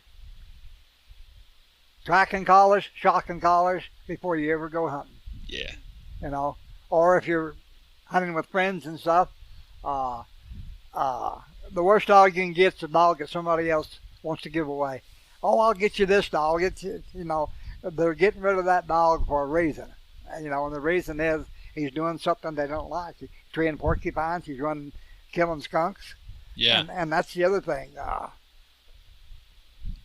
I've been lucky enough over the years to have dogs that broke off with skunks and porcupines and all that. And then with Boone being a check dog when he was 8 months old, anytime he come in, you just beep, beep, beep, beep, So, and not many people can have a dog like that. Mm-hmm. I mean, people have deer broke dogs and this and that, but to be as broke as he was. Never run an elk. He's rubbed noses with elk. He went up one goddamn one morning and 8 or 9 cows there in the road, and he's just doing. They look at him and he looks at them, and they get closer, and this one cow just come out. They're sitting there rubbing noses. Ha! And then the one cow took off, and they started running, and he just comes back to the truck, and like, let's go, boss. Yep. That ain't a coon. That's the weirdest looking raccoon in the world. Yeah. That's cool. When I first found out there was elk down in the Bosque, I was like, that's pretty rad. Yeah. That's cool. And that's where the elk are farther down. I mean, where it burned, there's elk in there too. But do you think the heyday of New Mexico's hound hunting, or possibly even the nation's hound hunting, is past, or do you think the future looks bright? What do you think the future of hound hunting is? In New Mexico, we have lost so much hunting. I don't have a third, probably, of the hunting I used to. I mean, you used to be able to go anywhere and go hunting. You could go into these side canyons and stuff and on ranches and see the ranch house, open the gate, and close the gate behind you, go right up to the ranch house, knock. Is it okay if I go hunting with the hounds, or, I like to go coon hunting or this or that? My dogs are trash free and they're not going to run anything but a coon. And most of them will say, sure. Down at Las Cruces, a bunch of them guys down there, a friend of mine knew, and with all them pecan orchards, and all them guys, we could go down there, and we could tree coons all night. Is it good Don't hunting climb those? the trees. Huh. Do not climb the trees. Kill every coon you see. If you don't kill every coon you see, you can't come in here no more. So what we do, we go down there, we don't climb the trees, we don't kill a coon. Yeah. You just leave. We didn't treat nothing. Yeah. Are those pecan? I always wondered if those orchards were good hunting. Are they? Stallman Farms back this way. I forget what that guy's name was, because he's got pecan orchard. The mom's got probably his brother. They probably got 800 or 900 acres in pecans. You could go down there on the ditch banks and just drop off into one of them pecan orchards. It was nothing to see 10, 15, 20 coons just scatter. And they got all these little irrigation ditches around them. Yeah. And a lot of them are concrete lined. Well, them coons, they go straight to them ditches when they're dry. One night I was hunting down there with a shotgun, and we was waiting for him to strike, because a friend of mine was with me and had some young dogs, and I see eyes about 100 yards in, and I said, turn old shotgun loose. And then we turned shotgun loose. He goes down through there, and he's right where them eyes are, and then the eyes disappeared. And I said, he must not be feeling good tonight, because he was a coon dog. And old Wayne yelled back at him, what's the matter? I said, well, he's not opening. And I said, come on down here, let's see what the hell's going on. So we come down there, and we walk out there, and I start looking up the trees, and there's 2 fox up the tree. There was 2 fox eating the pecans. Oh, awesome. And old shotgun's right there, and I just pointed at him, and he looked at me like, shook his head and just went on the other way. But, yeah. Dang, they are. I've always There's wanted too many coons sometimes. I was going to you get 10, 15 of them together. That can really confuse a dog. Who are you? And these dogs out here ain't used to running that many coons. Back east where there's lots of coons, they can decipher them tracks. Out here, they're going to have trouble with 15 coons. And you want a dog that will tree the first coon that goes up. If he's going to tree the 4th or 5th coon, we better look at your DNA. There's something going. No. Lauren hunts. She hunts on 10 acres. One of her plots is 10 acres. There's so many coons. Wow. 10 acres. That's two of my properties. I'm like, you imagine having such great numbers that you can hunt. It's surrounded by good feed, cornfields, agricultural setups and stuff, but there's a 10-acre wood lot, and she can put a coon up in there all night. And I'm like, that's, to me, I'm like, 10 acres. I went to a small place. The first place I took her was 22,000 acres. And I was like, this is small for me. You know what I mean? Like for where we're hunting. Uh-huh. But anyway, yeah, I just thought that was pretty amazing. The densities they have up there in the Midwest has a lot of raccoons there. Yeah. But I guess there's a lot down here too. I was amazed how many mulberries there were. Oh, yeah. That still blows my mind. There's like purple. The ground was like purple. And like I said, Albuquerque, there's coon. Yeah. There's coons 5 miles off the river, and them irrigation ditches and the flood canals they got, and them tunnels that come into it. Them coons are living in there. Yeah, you can't run up there though, can you? There's a outfit in town called Critter Catchers, and they're handling most of the complaints for the game department now. The game department won't even go on them. So years ago, the coon was a predator, like a coyote, and I forget when it was, in the 80s, 78, maybe in the late 70s. New Mexico did not have management authority over the bobcat, so they made it legislation to where they had management authority over the bobcat. In other words, he was treated like a coyote and a raccoon. Well, at the last minute, somebody gets up there. Well, if you're going to put the bobcat on the protected list, you might as well put the raccoon on there. And that's when we run into problems. Get lots of coons. Yeah. So where do you think the future of hound hunting in New Mexico is going? Coon hunting ain't going nowhere, I don't think. Well, around here anyway. But really, you've only got the Pecos River, the Rio Grande River. And the woods near, like, campgrounds and stuff. I mean, you got the Gila River, and I've hunted all down there. A lot of bears there. Yeah. We run bears at night.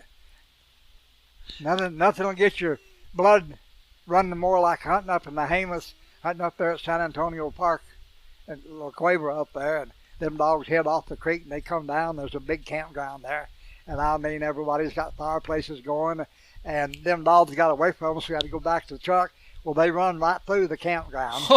And everybody's ranting and scraping. And we go in there and we apologize, and they said, they're running a bear. And I said, no, I didn't know that.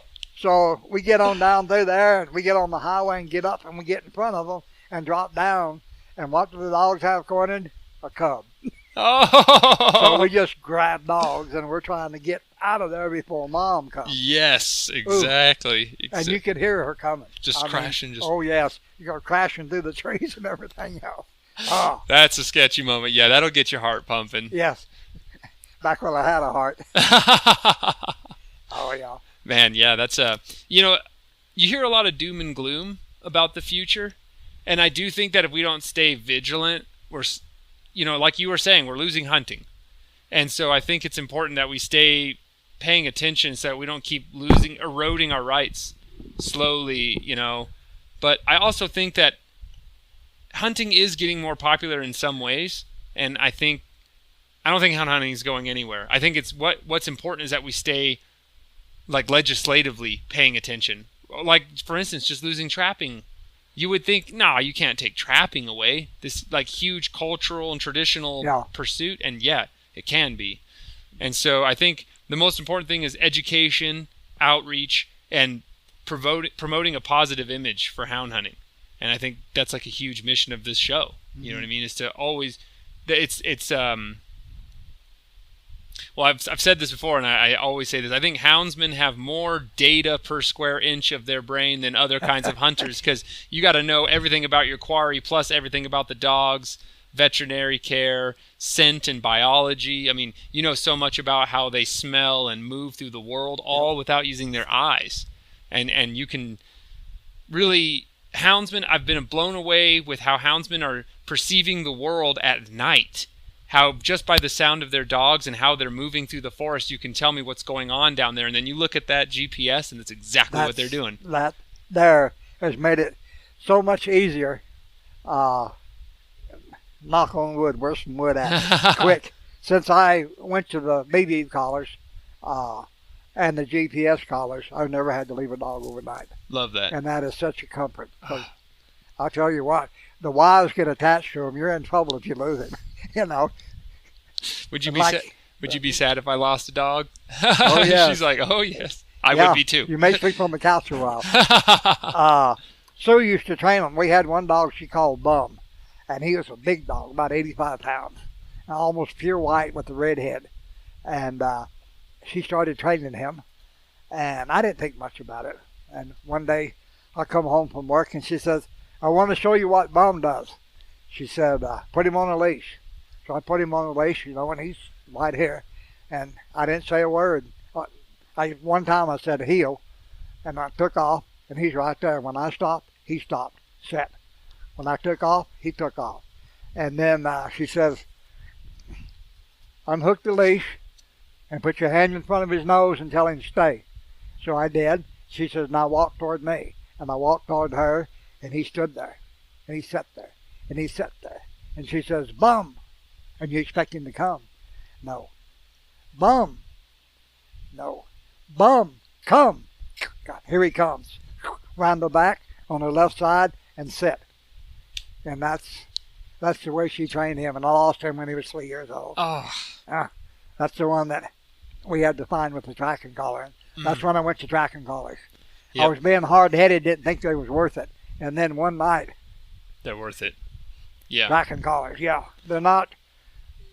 So many anti-hunters and stuff think, well, you guys turn them damn dogs loose, and you just go back and start drinking beer or drinking coffee, and you're sitting there on your Garmin, and then when they tree, you take off. No. Not even close. Yeah. But I mean, people believe that story. I know. And that's what we're here to say. You know what I mean? We're here to put it out to the wider world from experts and like you and people that have done it. No, not at all. It's so much work, and it's so much experience and interpretation. And like we always say, I'm a big game hunter, so this is no dig on big game hunting, but like you can put a gun in a locker, sighted in rifle in a locker, pick it up next year, and it's ready to rock and roll. You can't just go put a hound out in a locker. No. You got to be working with him all the time, feeding, care, and practice training, and so there's so much work, especially when you start getting into more and more of them, And getting vaccinations, heartworm prevention, flea and tick. Maintenance. Of course, I'm the old-fashioned hunter. I use that ivermectin, that paste. Yeah. I use a little bit bigger than the size of an aspirin. On the first of every month, I give them a dose. And just as a hindsight here, first dog I bought back in '68, not bought, but one of the first dogs I got with, he's one of the first dogs in New Mexico to come down with heartworms, and that was in '68. And they had cured him of it, supposedly, and then after a while, I noticed up in the mountains there he was running out of gas. And then he didn't want to cross the creek, and he loved water, but he didn't want to cross the creek. And it was getting worse and worse, and finally took him in, and he had heartworms again. Well, back then, they didn't really know how to treat heartworms. And they were giving him some stuff, if I remember right, it was called DNP. It was a yellow injectable for hookworms. And that's what they was curing him with. And back then, they didn't know there was nothing to cure him with. Yeah. But ivermectin is it. I mean, that's what HardGuard is ivermectin. Yeah. Yep, it works. That's preventative. It stays in their system. And it works for most of the other worms, your roundworms and hookworms. And although I do think now that maybe Mother Nature is changing course a little bit on the ivermectin, and they're fighting against it. Getting resistant. And the UKC website, some of the guys are saying the same thing, that the ivermectin isn't working like it used to. Well, it makes sense. They're evolving a resistance over time. Well, it's been 50, 60 years. Exactly. Do you have fleas and ticks up here in the desert or not really? Wood dog houses. I've noticed. I've gone to them igloo dog houses, and since I went to them, I haven't had any up here at all. And fleas, I haven't had much. Now, down the valley where I used to live at Peralta, the ground was covered in fleas were removed. So yeah, the fleas are bad down by the river. But like we live up in the high desert and sands. The ticks. Oh, yeah. The ticks. I got chickens, for the ticks. When we lived down in the valley and the chickens ate every single tick, never saw a tick on a dog again. The chickens would be just devouring ticks all day long. Useful. Well, my son lives next door to me, and they've got about 20 chickens over there now. 20 chickens and 2 bullies and about 5 ducks. Ah, yeah. They can get down. They're Yeah. always scratching around looking for Oh, them. yes. I like it. And all the weeds, there won't be no weeds and nothing else. The ducks I graze need it. to let them in here, because this place, I bought this place in 2003. I've been up here since 2003. And the wind blows up here and the sand blows. Yep. I actually started that grassland over there. Looks like it's good for running coursing dogs in there. I saw that and I was like, well, I better go grab Fred. Well, that's where Gail runs. Oh, She yeah. just lives on over. She goes over there someplace, but Looks- Gail, bless her heart, she hates for them to kill a rabbit, and so much of that's when you get your Garmin and you can see how much private property is where she hunts. It's hard. Because every 2 or 3 acres is owned by somebody else, but there's nobody there. It's all vacant. Yep. But That looks like a good spot up in there. yeah, but bless her heart, she's been as good as gold to me. Me and her talk quite a bit. Yeah, she's been sometimes. really nice to me too. Yeah. Yeah, I want to And meet her. I'd like to have her on the I show. would like to see that book that she's got and read part of it, but the price she's got for that thing. Tell her to just give you a $4,000. sponsored book. You'll speak good for it. Fred Moore's got a good name in the hound hunting community. If Fred Moore endorses your book, it's She's a got good. 15 Salukis that live in the house. That's Oh, we're Salukis. sure. I got 7, so I can't talk.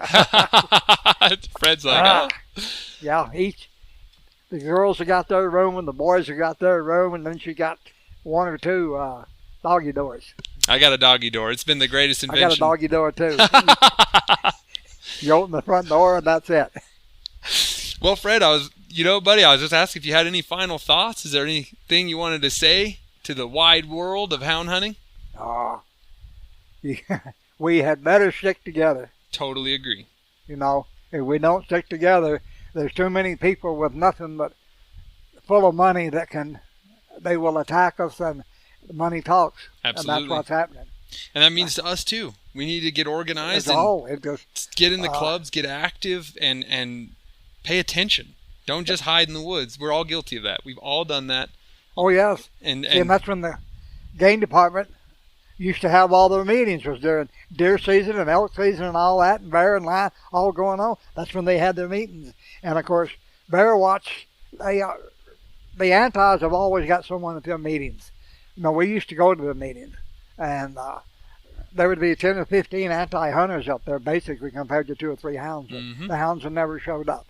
It's just, and here lately when the trapping going on and doing this and doing that, so many people calling the Houndsman Association wanting us to fight. Well, where was you? How come you don't go to these meetings? exactly. Go to the meetings and let your voice be known. And Get a group. yeah. You got to be able to raise money. And pay attention and think about the issues so that you have an intelligent and well-spoken argument when the time comes. If you get up to that podium and you just rage, Yeah. it's not going to matter. Got to have your facts. Put them in line. Yep. Because if you don't, they're going to walk all over you.